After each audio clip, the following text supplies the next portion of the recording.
Hi hello నమస్తే ఆదాబ్. నేను మీ Rafiq king.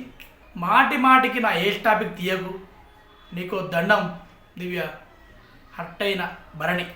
ఇక బిగ్ బాస్ ఎపిసోడ్కి వెళ్తే ఫ్యామిలీ వీక్ తర్వాత అందరూ ఫ్యామిలీ వీక్ ఎప్పుడైపోయిందో అందరూ వాళ్ళ ఆట తీరును మార్చుకుంటూ వస్తున్నారు. అందులో భరణి కూడా ఉన్నాడు. ముఖ్యంగా నాగబాబు గారు చెప్పిన సలహా భరణి చాలా తూచా తప్పకుండా పాటిస్తున్నాడు. మరీ గంగిగోవులో మారిపోయావయ్యా భరణి, మరీ అలా ఉండకు అని నాగబాబు ఎప్పుడు చెప్పాడో అప్పటి నుంచి చాలా మార్పు చెందాడు మన భరణి. మాకు నీ పాత ఫైర్ అవపడాలి, తీ బయటికి తీ అని నాగబాబు చెప్పినట్టే మనడు రోజు రోజుకి బయటికి తీస్తున్నాడు. బిగ్ బాస్ హౌస్లో సీజన్ 9లో భరణి నలిగినంతగా ఇంకెవరు నలగలేదండి. బంధాల మధ్య ఈ మాట మాత్రం ఎవరైనా ఒప్పుకోవాల్సిందే. ఓవైపేమో నానా నానా అంటూ తనుజ, మరోవైపు భరణి గారు అన్నా అనుకుంటూ మన దివ్య, ఇద్దరు బంధాలతోనే చంపేశారు మన భరణిని. ఎలిమినేట్ అయి బయటికి వచ్చాడు, మళ్ళీ వెళ్ళాడు. అయినా కూడా వీళ్ళిద్దరు మాత్రం భరణి అనేది విడిచిపెడతలేరు. వాళ్ళ గొడవల్లోకి లాగడానికి కూడా ట్రై చేశారు మనోళ్ళు. తీరా చూస్తే మొన్న తనుజ దివ్య ఒక్కటై భరణి నామినేట్ చేశారు. అది వాళ్ళ కథ. కానీ భరణి మాత్రం వీలైనంత వీళ్ళకు దూరంగా ఉండడానికి ప్రయత్నిస్తూనే ఉన్నాడు. అలానే దివ్యతో ఎప్పుడు మాట్లాడినా గొడవ పడుతూనే ఉన్నాడు. దివ్య అర్థం చేసుకుంటే మంచిది అని అనుకుంటాను, కానీ ఆయన అర్థం చేసుకోవట్లేదు. ఈయనమటే పడుతుంది.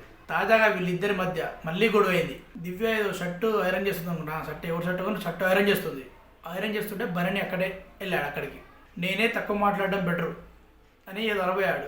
వెంబడే దివ్య, ట్రై చేయండి చూద్దాం, మీరు తక్కువలా మాట్లాడుతూ ట్రై చేసి చూడండి చూద్దాం అని దివ్య, నిజంగానే నేను ట్రై చేస్తున్నాను అని వెంబడే భరణి అన్నాడు. అంటే నేను ఫోర్స్ చేస్తున్నానా, ట్రై చేస్తున్నాను అంటే దాని మీనింగ్ ఏంటి అంటూ దివ్య మొదలుపెట్టింది. దీంతో భరణి, ఏదో ఒకటి సంబంధం లేకుండా స్టార్ట్ చేస్తూ ఉంటావు మళ్ళా నువ్వు అంటూ భరణి విసుక్కున్నాడు.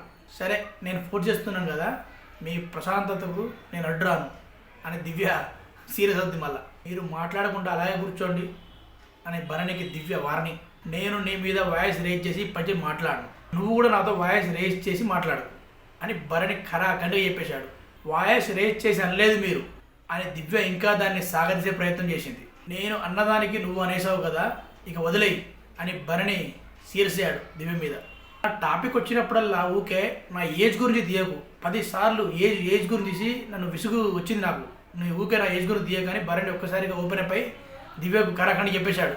1-2 సార్లు అంటే పర్లేదు, కానీ ఊకే నిన్న ప్రేరణ వచ్చినప్పుడు కూడా అదే మాట ఏజ్ గురించి. ఐ ఆమ్ ది ఎల్డెస్ట్ అని ఏదో నేను జోగా చెప్పాను.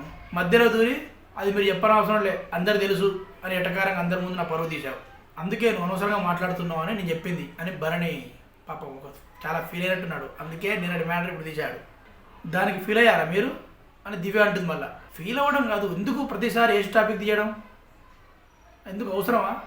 నిజమే మరి, ఊకే ఎగ్జామ్ అవసరమా?